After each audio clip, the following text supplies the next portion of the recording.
Linear relations given 2 points.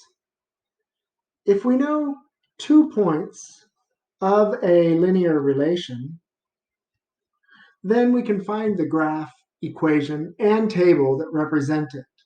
Said another way, 2 points determine any linear relation. Another way of thinking about it, that means there is only one line, or so one graph, or one equation, or one table that can have 2 specific points on it. So we're going to be working with these 2 points, 8, 8, and -2, -7. And we're going to graph the line, then we'll find the equation, then we'll make the table. So we're going to start here graphing the line. So the point 8, 8 is right there. The point -2, -7 is right there. And I can just connect those 2 points with a line going straight through them. If I had a straight edge, it would be better, but that's pretty good. So you can get a basic idea of where that line would be. But we could do a little more careful job. We could find the slope and put it in. And we can also, though, check our work once we find the equation. So that's what we're going to do now. We're going to find the equation. The first step in finding the equation is finding the slope. Remember that slope is, whoops, I want to use a different color here for this. Remember that slope is delta y over delta x, change in y over change in x. And to figure out the change of y and the change of x, we need to think of 2 separate points. And we have 2 points here. We have the first point, point 1, which we'll call x1 and y1. So this is called a little subscript. It's saying that my x value of my first point is 8, and my y value of my first point is also 8. Similarly, these will be x2 and y2. So that's saying the x value of my second point is -2, and the y value of my second point is -7. So our equation for finding a slope is y2 minus y1 over x2 minus x1.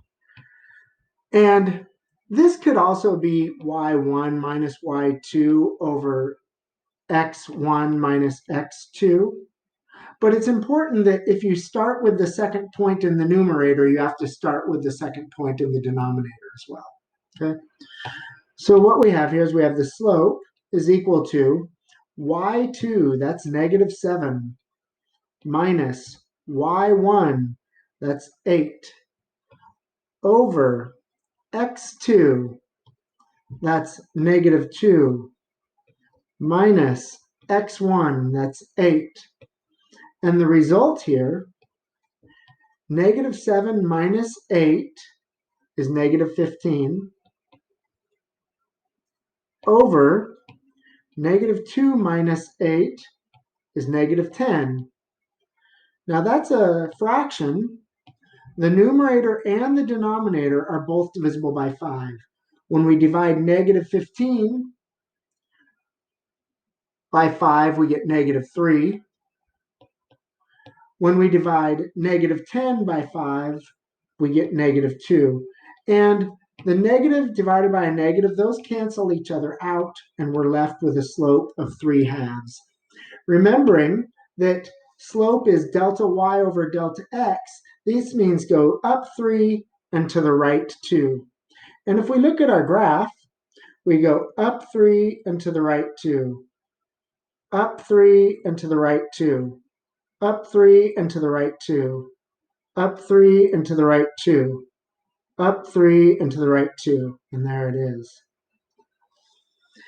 After finding our slope, we need to find the y-intercept. And remember, our equation is y equals mx plus b. There's our slope. Here's our y-intercept. So we can plug in our slope. We have y is equal to 3/2 times x plus b. Now we take either, I should have used a different color there. Sorry about that. Let me choose purple for this because I don't want you to get it confused with our second point there. So there we go. All right. So I'm going to use one of my points. I'm going to use my second point to plug in the x and the y part. My y value of the second point is -7. So I'm going to plug that in for y. So I have -7 is equal to the 3/2 times the x value. So the x value from that point is -2. So I plug in -2 for x, and then I have plus b. So notice, here's my slope. It stays the same. I took my x and my y, and I plugged in my x and my y from this point in there. And now I just have b that I need to solve for. So I'm going to zoom in a little bit here. -2 times 3/2, or 3/2 times -2. A positive times a negative is a negative. These 2's cancel and make a 1. So we have -7 is equal to -1 plus b. My next step in solving here will be to add 1. I'll get my b by itself. I'll have -6. Whoops. You should say, Mr. White Wolf, wait a second. No, you messed up back there. This is not -1. That's -3. Because, as I said, these cancel out and make -1. -1 times 3 is -3. Sorry about that. Ooh, that was terrible. Now I'm going to add 3 to both sides, and I'll get -4 is equal to b. So I've figured out that my b value, my y-intercept, has to be -4. So I have y is equal to -3/2, that's my slope, times x minus 4. And when I look at my graph here, my y-intercept is -4, 0, -4.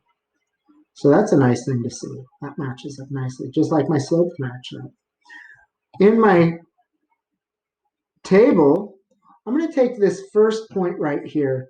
The x value is smaller than it is there, so that's where I'm going to start. So I'm going to start with -2, -7. And then I notice in my equation that my slope is 3/2. Delta y, change in y, is 3, so I'm going to add 3. And so I'll have -4 here. My delta x is 2. So that means I'm going to add 2.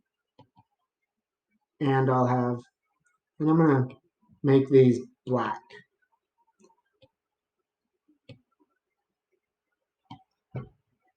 So that's going to be 4, and that's going to be 0. Hey, look at that. My y-intercept is 0, 4. So here, I could change those to be the same color as, well, I'll just leave them. So 0, 4. Oh, that's a -4. Man, I'm making a lot of mistakes. Luckily, I'm catching them. Hopefully, you're catching them too. 0, -4, 0, -4, and -4 there. So now I'm going to continue on with my change in y, change in x. I'll have -1 and 2, 4 and 2,